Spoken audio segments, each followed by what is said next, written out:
안녕하세요. 투자가 카일입니다. 오늘은 재건축 얘기해 볼게요. 개포 재건축 얘기해 볼 거예요. 얼마 전에 골프를 같이 한 지인분 이야기인데요. 그 골프 같이 한 지인분들 중에 한 분이 이번에 개포 4단지에 입주하신다고 합니다. 이전에 저층 주공 아파트 용적률 많이 남아있고 대지 지분이 매우 커서 재건축 사업성이 좋은 개포 주공 4단지였는데요. 이번에 재건축 입주하면서 이름이 바뀌었죠. 개포 자이 프레지던스로 바뀌었습니다. 이름이 점점 길어지고 있어요. 자, 그래서 제가 그 형님에게 물어봤습니다. 형님, 투자 잘하셨어요?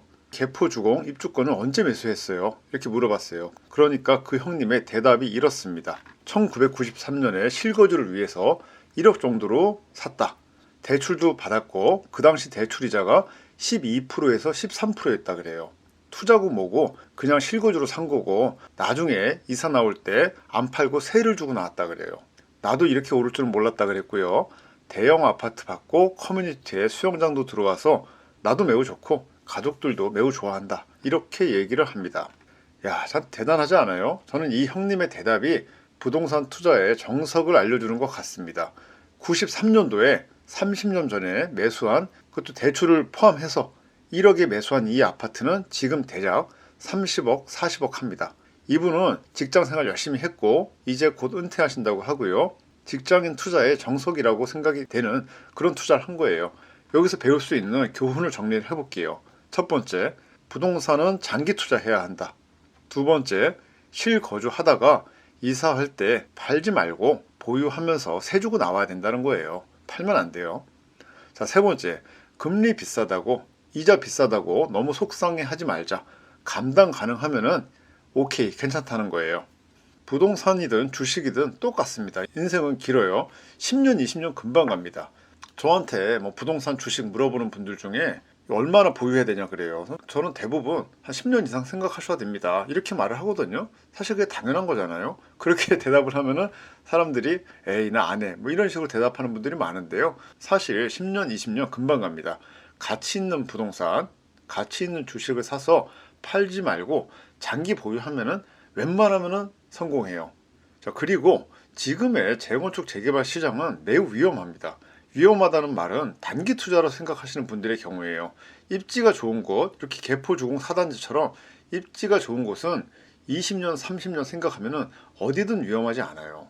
위에 자산을 키운 형님의 경우도 30년 전에 대출 받아서 매수한 1억짜리 이 아파트는 감당 가능한 정도였어요.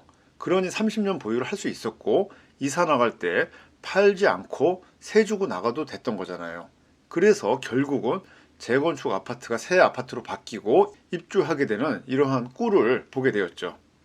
만약에 저 형님이 단기 투자, 큰 시세 상승을 원해서 본인이 감당한 1억짜리 아파트가 아니라 그 당시에 30년 전에 대출을 막 더 받아서 훨씬 더 비싼 2억짜리 아파트를 매수했으면 어떻게 되었을까요? 기나긴 재건축 기간 동안에 재건축의 내홍과 잡음에 일희일비했으면 어떻게 되었을까요? 분명 중간에 팔았을 거예요. 못 버티고. 개포니까 강남 개포니까 좋은 지역이니까 당연히 안 팔아야 되는 거 아닙니까? 이렇게 얘기하실 수 있는데요. 30년 전의 개포는 강남이지만 사람들이 볼 때 그렇게 좋은 지역은 아니었어요.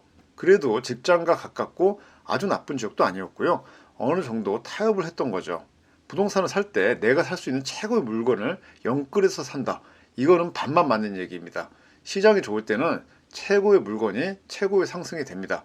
하지만 시장이 나쁠 때는 최고의 물건을 가지고 있다고 해도 버틸 수 없게 됩니다. 무리한 투자하면은 버티는 건 고사하고 망할 수도 있어요. 그래서 부동산 투자는 항상 타협이 필요합니다. 외부 다른 사람과의 타협도 필요하지만 나 자신과의 타협도 필요해요. 크게 부자가 되는 것보다 망하지 않는 게 중요합니다. 좀 시간이 걸려도 내공을 쌓아가면서 망하지 않고 천천히 부를 쌓는 게 더 나은 겁니다. 욕심을 어느 정도 버려야 돼요. 내가 감당한 부동산 중에 좋은 놈을 매수해서 오래 버틸 수 있어야 됩니다.